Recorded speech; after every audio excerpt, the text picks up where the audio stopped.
Hi, I'm Jennie Formby, and it's a real privilege to be asked to record this brief tribute to Ron Todd, a fantastic trade unionist and socialist, someone for whom I have very deep respect, but also great affection and some very happy and warm memories of his time as General Secretary of the Transport and General Workers Union. He was General Secretary when I was first appointed in the late 80s, as a young woman in my late 20s.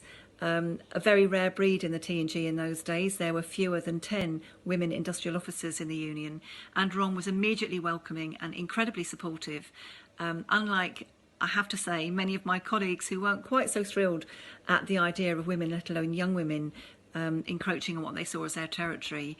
But Ron always stood up for equalities and was passionate about making sure that women did advance within the trade union movement and that we became far more representative than we had been in the past. I also had incredible regard for the work that he did in the anti-apartheid and in CND movements. He always stood up for his principles, and he fought very, very hard in both of those because they were causes he believed so passionately in. And again, that was something that really made him a role model for young trade unionists like me, who were just starting out on our time as full-time officials.